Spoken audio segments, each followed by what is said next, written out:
hadis yang Aisyah kahwin ketika muda, hadis tu sahih. Bukan kata hadis tu sahih. Banyak riwayat yang lain yang menyokong akan kehujahan. Jadi dia tidak ada hadis khusus yang menyebut Aisyah ni budak, tak ada. Tapi ada hadis yang lain dalam Sahih Muslim sebut tentang ketika Aisyah masih muda tu, yang Nabi mai tu kan. Tapi banyaknya hadis yang lain secara tak langsung yang menyebut, memberi signal bahawasanya Aisyah memang masih muda.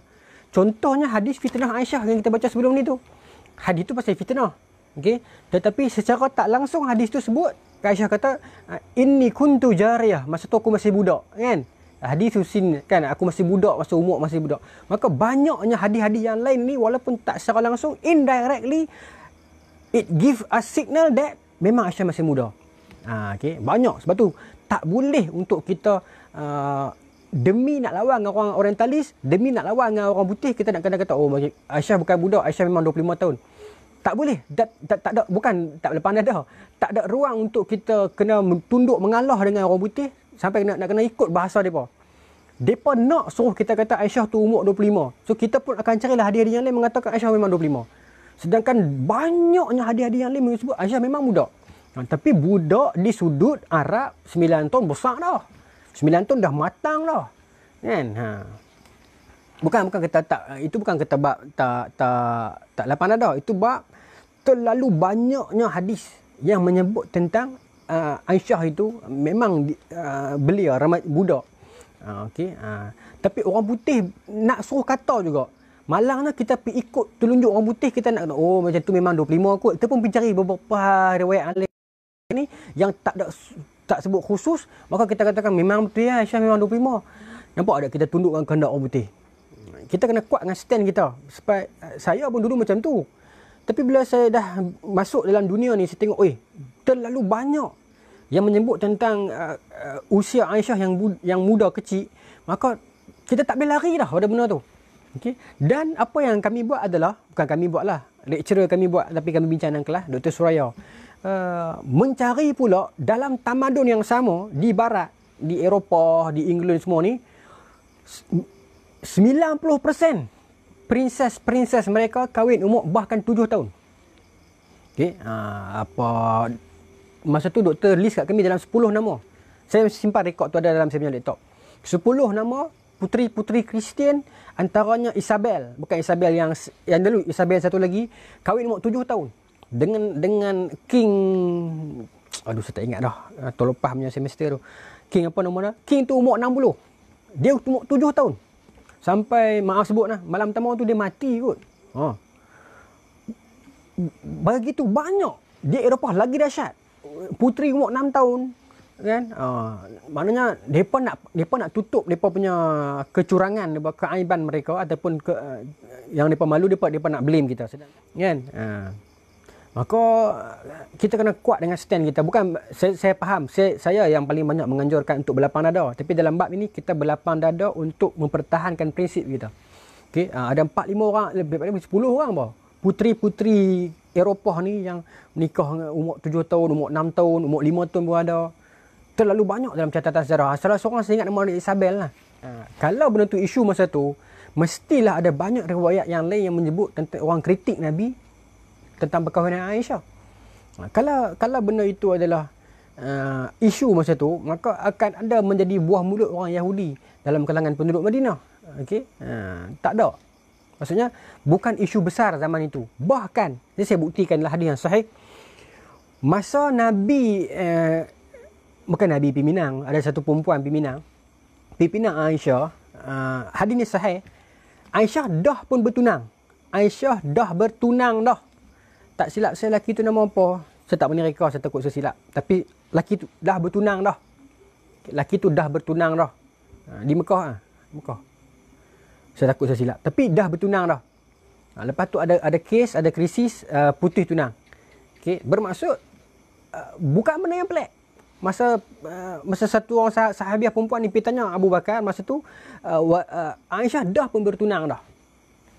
So, bukan satu benda yang baru, yang pelik, yang Nabi tiba-tiba pergi buat benda tu, bukan. Okey, bukan. Okey. Mok nakal saya pun kahwin umur 12.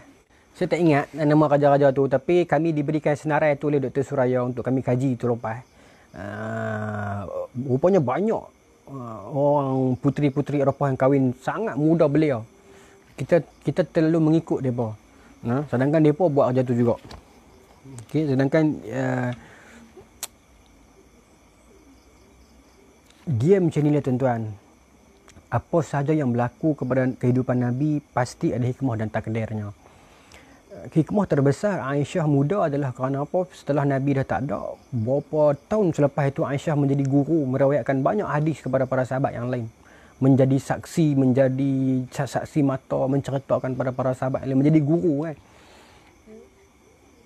Menjadi guru dan sebagainya. Maksudnya itu sebagai hikmah dia jugalah.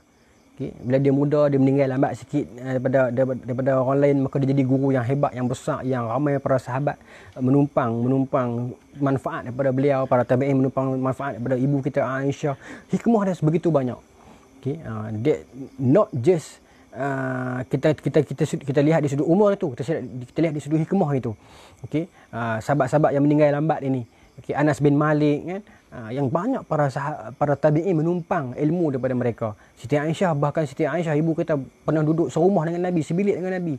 Banyak adik-adik yang ibu kita riwayatkan yang bila usia dia lanjut sebab dia muda kan, dia meninggal lagi lambat pada sahabat yang lain, maka hikmah dia banyak. Itu poin saya.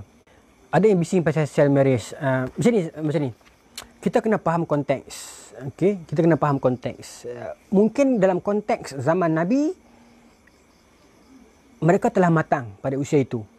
Dalam zaman kita, kalau saya secara peribadi, saya tak apa setuju dengan zaman sekarang. Sebab mengambil kira ketidakmatangan anak-anak kecil pada usia 9 tahun, 8 tahun ini tak matang sangat bagi saya dengan zaman lah.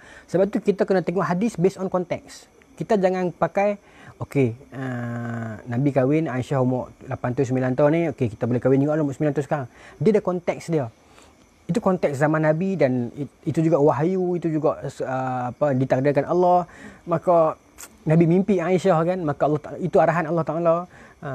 Dan konteks orang Arab masa tu dah besar-besar dah matang dah. Kemudian Nabi juga selepas kahwin tak duduk dengan Aisyah lagi sampai beberapa tahun. Dengan zaman hari ni, nak apply those hadis directly untuk zaman sekarang, bagi saya kurang sesuai. Bukan kata hadis tu tak sesuai. Dawabit ni, kepentingan untuk kita faham konteks. Sebab tu kalau saya tanya saya sekarang, saya tak setuju untuk zaman sekarang. Sebab sekarang, perempuan 9 tahun sekarang dengan perempuan 9 tahun dulu, zaman dulu tak sama. Sebab tu saya bagi contoh yang lain. Hadis Nabi makan dengan 3 jari. Okay. Hadis Nabi makan dengan 3 jari. Kita pun makanlah nasi 3 jari. Boleh angkat tak tuan-tuan nasi 3 jari? Saya tanya tuan-tuan jujur. Boleh dah sikit-sikit. Tapi tak boleh. Hadis tu dalam konteks Nabi makan buah. Kurma kan. So boleh lah. Kita nasi pun kita bantai 3 jari. Nampak? Walaupun sunnah 3 jari itu kita faham. Tetapi sunnahnya kepada konteks makan buah-buahan. Makan kurma. Tapi kita ambil secara literal. Kita pakai. Nasi pun nak suap 3 jari. Tak boleh lah. Nampak dari sudut itu.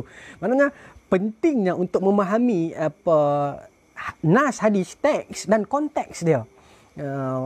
Dia punya dawabit dan ma'ayir dia. Dr. Mazhar ada karang satu buku yang menarik tentang benda ni. Dengan kata saya geng dia pula, tapi saya menghormati keilmuan dia lah. Okay? Banyak yang kita menumpang jasa dia. Menarik pasal kita kena tahu teks dan konteks.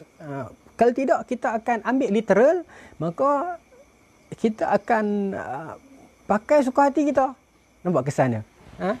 Kita tak tahu, kita pun ambil 3 jari, kita pun ambil nasi 3 jari tak naik, maka kita salahkan Nabi. Macam mana Nabi makan 3 jari makan tak naik, padahal Nabi makan buah. Kita pergi apply semua makanan, tuan nak minum sup macam mana 3 jari kan. Dia ada teks dan konteks dia dalam hadis ni. Okay. Sama macam kes pernikahan dengan Aisyah, kita nak apply hadis itu kepada hari ni. Boleh tak kita kahwin dengan kanak-kanak? Kalau saya tanya saya, hari ni saya tak setuju. Sebab Nabi satu, sebab wahyu, sebab arahan Allah. Yang kedua, orang Arab zaman tu memang matang awal. Yang ketiga, bukan benda yang pelik. Aisyah pun dah bertunang dah masa tu dengan orang lain. Sebelum itu, bukan benda yang pelik. Hari ni dia ada konteks dia pula. Okay. Dia tak boleh kita sembrono piradah terus. Dia bukan itu. Bagi saya. Okay. Mungkin saya salah, tapi bagi saya macam tu. Dia tak boleh kita sembrono pi terus. Okay. Macam hadis kurma ajwa. Itu dibincang, tapi itu saya tak mau pergi itu nanti sensitif. Tapi kurma ajwa tu dibincang dalam syarah. Dia kurma ajwa di kebun Aliyah. Dalam konteks itu yang kurma ajwa dia, orang tak kenal sihir itu, kalau dalam syarah dia sebut kurma ajwa specific place daripada kebun aliyah tu. Kebun tu sampai sekarang masih ada. Bahkan memang dijual pun. Disebut ditulis kat kotak itu ajwa min aliyah. Ajwa daripada kebun aliyah. Kalau kita tanam ajwa di belakang rumah kita tumbuh, adakah dia berkesan juga untuk sihir? Saya tak tahu. Setengah ulama kata tidak. Sebab hadis tu secara spesifik menyebut kurma on that particular kebun. Bukan semua jenis ajwa. Tapi saya bukan orangnya lah untuk membincangkan benda tu, untuk mengatakan benar atau tidak. Tapi ini saya nak beritahu pentingnya untuk kita tengok syarah. Sebab tu saya kata kan, bila kita menekuni ilmu macam tuan-tuan duk buat ni, insya-Allah lah tuan-tuan tidak akan jadi ekstrim. Tuan-tuan tidak akan jadi salah faham tentang Islam. Tuan-tuan akan jadi rasa macam, oh Allah, hebatnya Islam ni. Okey. Eli Marvelous Light. Saya rasa sama je. Dan tak silap saya lah. Bila saya tengok kotak-kotak Ustaz duk balik ni, ajwa, memang dekat kat kotak tu tulis daripada kebun aliyah. So tak ada masalah. Okey, tak ada masalah. Sebab kebanyakan saya tengok di kotak tu dia tulis daripada kebun aliyah. Tak faham konteks, kita akan menyebabkan kita salah faham. Dan kita akan menyalahkan Nabi balik. Pasal tu penting untuk kita faham konteks agar kita nak jaga nama Nabi.